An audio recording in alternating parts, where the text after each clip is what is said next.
श्री कृष्ण कहते हैं, हम सभी के जीवन में कभी ना कभी ऐसे पल आते हैं जब हालात हमारे नियंत्रण से बाहर हो जाते हैं। अचानक आई बीमारी, आर्थिक समस्या, रिश्तों में दरार या कोई ऐसा संकट जो हमें तोड़ देता है। ऐसे समय में हमारा मन अस्थिर हो जाता है। चिंता, डर और नकारात्मक विचार हमें चारों तरफ से घेर लेते हैं। हम बार बार सोचते हैं, अब मैं क्या करूं? यही बेचैनी और अस्थिरता हमें और कमजोर बना देती है। गीता का ज्ञान हमें ऐसे समय में लंगर की तरह स्थिरता देता है। जब अर्जुन कुरुक्षेत्र के युद्ध में निराश होकर अपने हथियार छोड़ देता है और कहता है कि वह लड़ नहीं सकता, तब श्री कृष्ण उसे गीता का उपदेश देते हैं।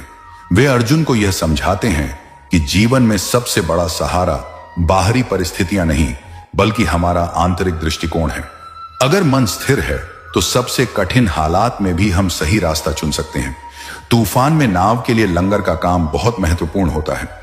लहरें चाहे कितनी भी तेज हों, अगर लंगर गहरा और मजबूत है तो नाव बहती नहीं, पलटती नहीं। उसी तरह जीवन के तूफान में गीता का ज्ञान हमारा लंगर है।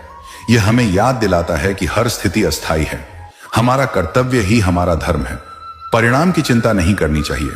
विपरीत परिस्थितियों में धैर्य और संयम ही हमारी सबसे बड़ी ताकत है।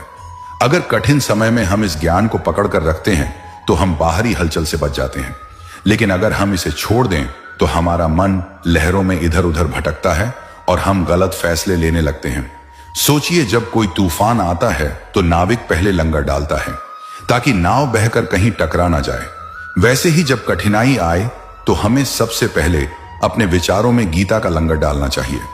यानी यह याद रखना चाहिए कि हमारा कर्म ही हमारे हाथ में है, बाकी सब समय और ईश्वर के हाथ में है। इस सोच से हमारे भीतर एक अलग तरह की शांति आती है। हम घबराने के बजाय सोच समझकर कदम उठाते हैं।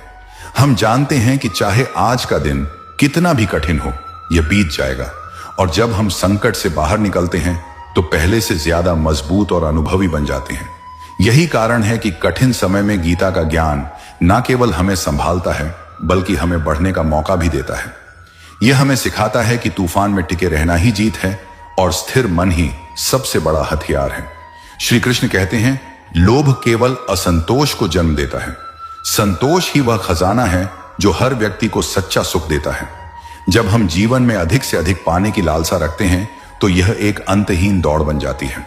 हम चाहते हैं कि हमारे पास यह हो, वह हो, लेकिन कभी भी पूरी तृप्ति नहीं मिलती। यह लोभ का प्रभाव है। हम जितना अधिक चाहते हैं उतना ही असंतोष और अधूरापन महसूस करते हैं।